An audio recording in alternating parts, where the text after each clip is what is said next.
السلام عليكم ورحمة الله وبركاته. اللهم صل على محمد وعلى آل محمد كما صليت على إبراهيم وعلى آل إبراهيم إنك حميد مجيد. اللهم بارك على محمد وعلى آل محمد كما باركت على إبراهيم وعلى آل إبراهيم إنك حميد مجيد.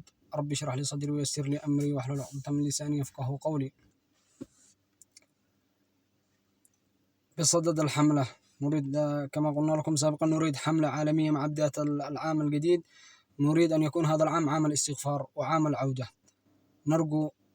نرجو في قمة الرجاء أن تشاركوا هذا المقاطع وأي مقاطع تدل الاستغفار، وكل من لديه قد نقول لكم قصة أو وجد أثر الاستغفار أو أثر تاج الذكر أو أثر سورة البقرة فوائدها وثمارها قطفها يا أخي تكلم للناس لتستفيد. والله كل من قطف ثمار وسكت فأنه محاسب لا ينقصك شيء. والله كل من قطف ثمار الاستغفار أو آية من آيات الله سبحانه وتعالى وتكلم به للناس أنه لن يزيد ذلك إلا بركة وسيزيده الله من فضله. نرجو من الكل، نرجو من الناس كامل، نرجو من الأمة كامل، من الشباب، من النساء، من الرجال، كل الناس تلزم الاستغفار. ولدك عاق، ولدك عاص، ولدك لا يتقبل منك الكلام استغفر. فقير، مديون، تريد ولد، تريد حب الله، تريد التقرب إلى الله، تريد تسهل العبادات عليك، الزم الاستغفار. الاستغفار فيه كل شيء. تريد تسهيل العبادات عليك، الزم الاستغفار. اقبل على الله ب5 أشياء، أتينا لكم ب5 أشياء عن تجربة: الإقلاع عن الذنوب والمعاصي، غيبة، نميمة، ذب، سب، شتم، قذف، أغاني، نظر إلى محرمات. 2 الإقبال على الله سبحانه وتعالى بالصلوات ال5، وحاول جاهدا أنك تؤديها في الجامع في المسجد جماعة، وتكون تحضر مبكرا، وحاول تجاهد نفسك على ذلك الشيء. ورد من القرآن كل يوم ولو صفحة واحدة لا ينقطع عنك أبدا. واطلب عندما تكون في وقت فراغك، وقت فراغ أكثر، اقرأ القرآن، اقرأ سورة البقرة، اقرأ سورة الواقعة. الشيء الثالث أذكار الصباح والمساء، أذكار الصباح والمساء، أذكار الصباح والمساء. نوصيكم والله من أهم الأشياء التي تحصنك أذكار الصباح والمساء. هذه درع واقي تحمي الإنسان، تحمي الشخص من الشياطين. ولذلك أنت عندما تلزم الاستغفار، عندما تبدأ العودة إلى الله سبحانه وتعالى، الإنسان عندما يبدأ، المبتدئين هذا الذين يعني بدأوا الاستغفار، عندما تبدأ الاستغفار أنت ستبدأ معركة هنا مع الشياطين، ستبدأ معركة مع الشياطين. عندما تلزم الاستغفار وتبدأ تلزم بالصلوات، تبدأ تلزم بقراءة القرآن، تبدأ تلزم سورة البقرة، ستواجه مشاكل جمة، عكوسات قوية ارتدادية من الشياطين. لا تتوقف. نحن الناس والله الأمة كلها تخوض في بحر الشيطان. الشيطان مسيطر، الشيطان الحاكم الفعلي في بلدان المسلمين. مشاكل وأشياء يفتعلها لا تدخل على بال أحد، أشياء ترتكب ومشاكل نشوفها كل يوم، والله بسبب البعد عن الله وبسبب الذنوب، بسبب تسلط الشياطين على الناس. فلذلك 5 أشياء: الإقلاع التام عن الذنوب والمعاصي، الإقلاع التام عن الذنوب، وبالذات الأغاني تقوي عقد الشياطين في الجسم. والله من أقوى شيء تغذي الشيطان في الجسم، والله وبالله أن الأغاني من أقوى شيء تقوي عقد الشياطين في الجسم، الأغاني والطرب. الإقلاع التام عن الأغاني، أذكار الصباح والمساء، ورد قرآني كل يوم، حاول جاهدا، الالتزام بالصلوات ال5 مع السنن، وحاول ولو ركعة واحدة قيام الليل، تدعو الله سبحانه وتعالى، تقف بين يدي الله، تتوسل إليه، تدعو الله، تناجي وكأنك طفل يشتكي لأبيه، ناجي الله سبحانه وتعالى وكأنه أمامك، تضرع إلى الله سبحانه وتعالى، ادعي. والله من وفق لقيام الليل، والله من وفق للدعاء بين يدي الله، والله ليس بقوته. من وفقه الله وفقه الله بإرادته، لأنه يريد أن يعطي ما يسأل. الله سبحانه وتعالى قال: وإذا سألك عبادي عني فإني قريب أجيب دعوة الداعي إذا دعان. الله سبحانه وتعالى عندما تقف بين يدي الله تقف ليس بقوتك طبعا، ما في شيء بقوتك. أنت عندما إذا اتأكد يعني إذا وفقت وقمت بين يدي الله سبحانه وتعالى في جوف الليل في الثلث الأخير من الليل بالذات، عندما ينزل الله سبحانه وتعالى إلى سماء الدنيا ينادي هل من مستغفر هل من داعيا، الله سبحانه وتعالى عندما توفق في هذه الليلة وتقف بين يدي الله وتطلب ما تريد، تأكد بأن الله سبحانه وتعالى ساقك لتدعو بهذا الدعاء، لأنه يريد أن يعطيك ما تسأل. وعليكم أن تعوا بأن الله سبحانه وتعالى قريب. والله أن زمن المعجزات قد ولى، والله إن أشياء تحصل من المعجزات ومن الخيال لا يتخيلها عقل البشر. لماذا نحن بعيدون عن الله سبحانه وتعالى؟ الله سبحانه وتعالى أقرب إلينا من حبل الوريد. والله إنه سيجيب الدعاء. من يريد أن تكون دعوتهم استجابة فليلزم الاستغفار يا إخواني.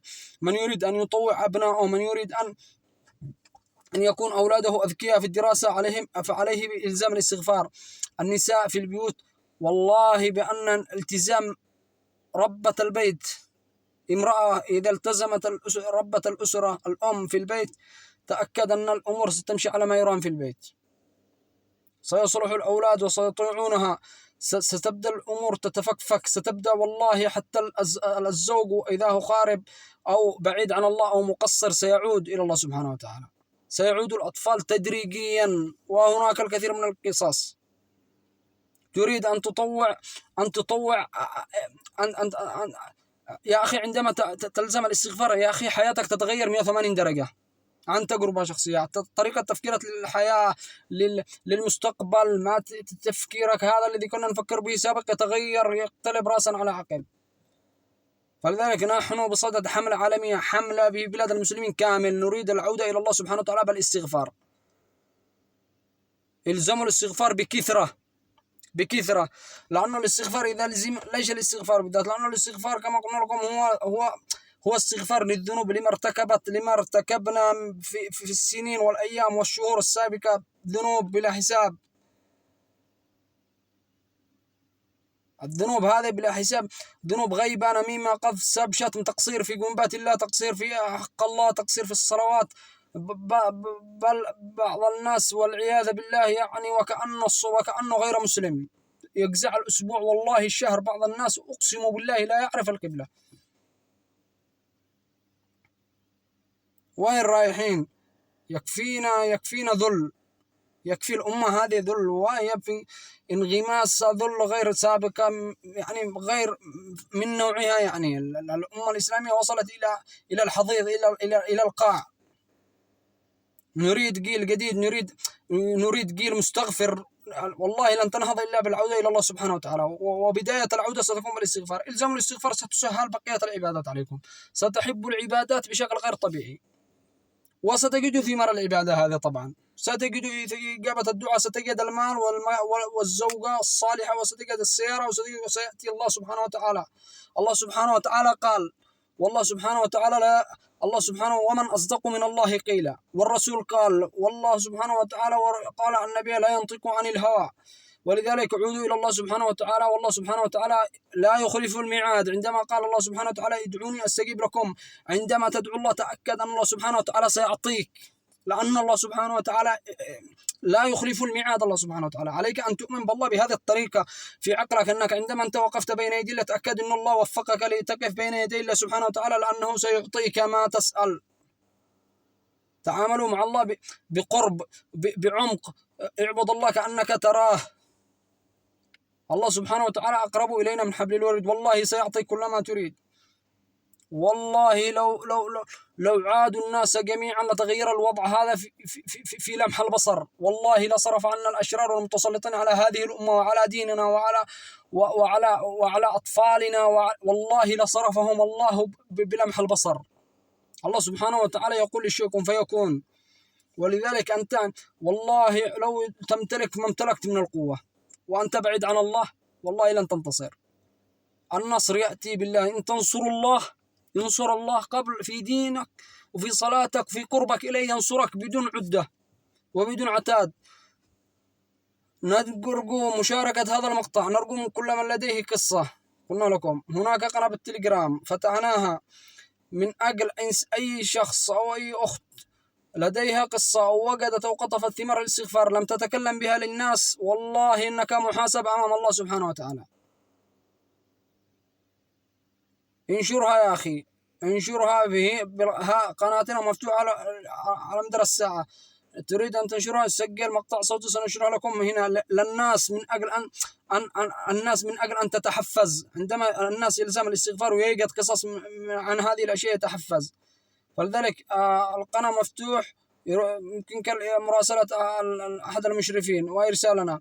نرجو من الناس التكلم، انصح هنا، تكلم هنا، اكتب تعليق في أي مقطع ديني، أي مقطع يتكلم عن فضل الاستغفار ادخل اكتب قصتك. الناس التعليقات والله تحفز الناس، وهناك ناس التزموا الاستغفار ووجدوا ثمارا من خلال تعليق. رسالة يا أمة محمد، رسالة قد تغير الإنسان، قد تغير حياتك، رسالة.